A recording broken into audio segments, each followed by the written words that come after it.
high in the frozen heart of Asia, before satellites or drones, a handful of explorers aimed their cameras at the world's tallest peaks and uncovered the hidden motion of mountains, the secret life of ice itself.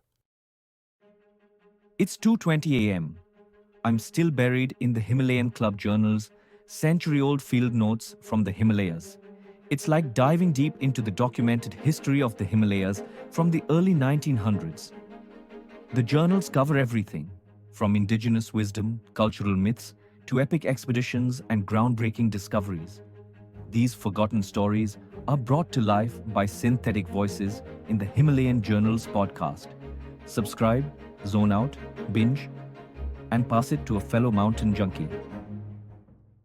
In the last decade, much of the scientific effort in the high mountains of Asia was directed toward the study of glaciers. The vast ice fields of the Himalaya, Karakoram, and Pamir posed countless questions, but work there was possible only for a few short months between the end of winter and the arrival of the monsoon.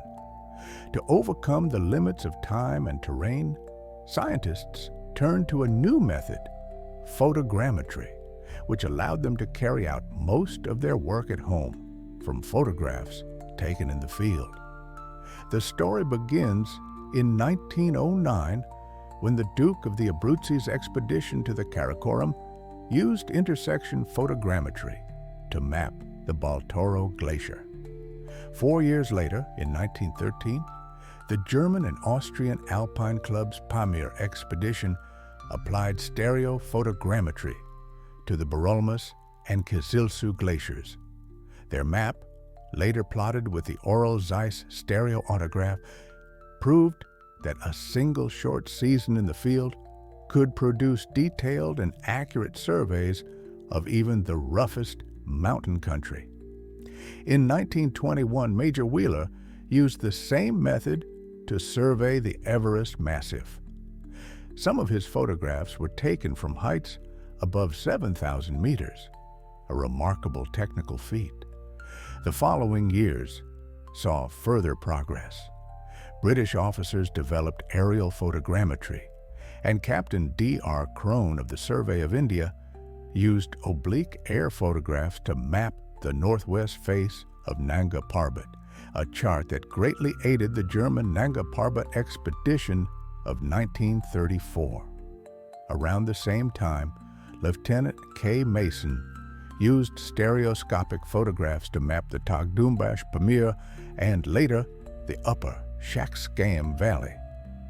His 1926 survey of the pinnacled Kayagar Glacier and the distant contouring of K6, done from 42 miles away, showed the power of the method. By 1928, the German-Russian Fedchenko Pamir expedition surveyed 2,400 square kilometers of rugged ground in just 2 months. The Fedchenko Glacier, then and now the longest glacier outside the polar regions, was mapped at a scale of 1 to 50,000.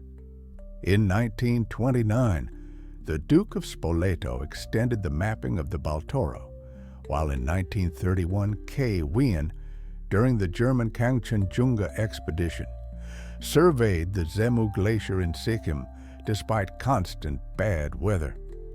The second German Nanga Parbat expedition in 1934 produced an accurate contoured map covering about 1,600 square kilometers, one of the most detailed of its time.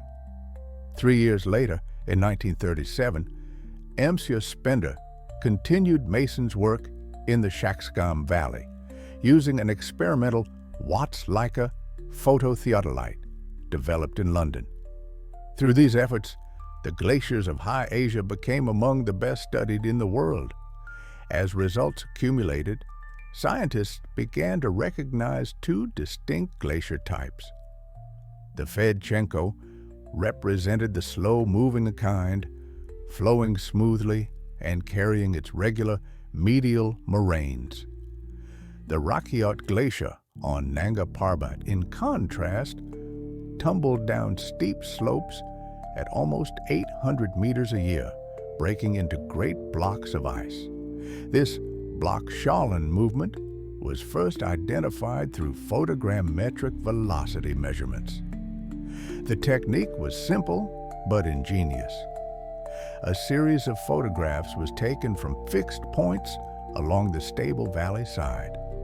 When repeated days later, the ice's motion could be measured by comparing the shifts of stones or crevasses against the stationary background.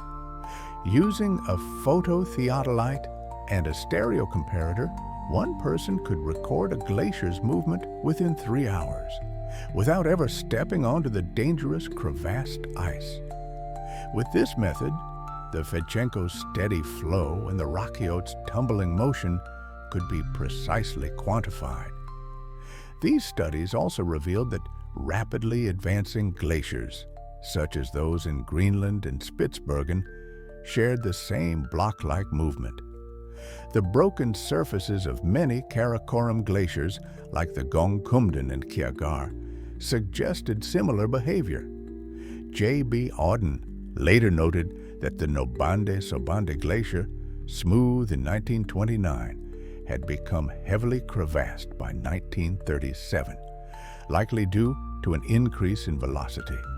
Such findings hinted that many glaciers of the Karakoram and Himalaya moved not as slow streams, but as masses of ice blocks sliding and tumbling downhill. Photogrammetry made it possible to go further, estimating the depth and economy of glaciers. By applying Legel's formula, scientists calculated that the Fedchenko Glacier, with a 4% gradient and a velocity of 170 meters a year, was about 550 meters thick and carried 111 million cubic meters of ice annually. Despite the Pamir's arid climate, this implied an accumulation equal to a meter of rainfall per year, enough to sustain its vast ice flow. At Rakiote, similar measurements in 1934 showed about 70 million cubic meters of ice crossing a profile each year, though its catchment area was only 1/26th that of Fedchenko.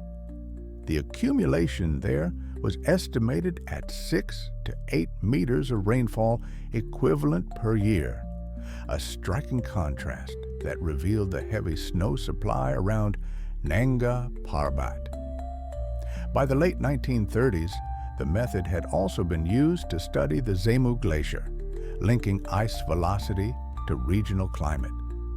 These early works proved that precise photogrammetric measurements could substitute for meteorological stations in regions where such installations were impossible. Future research, Finsterwalder and Pilleweiser wrote, should repeat and extend these studies, especially on the glaciers of Nanga Parbat, the Zemu, and the unexplored Karakoram. There, they believed, lay the key to understanding the differing glacier types, the mysteries of block movement, and perhaps even the climatic secrets of High Asia itself.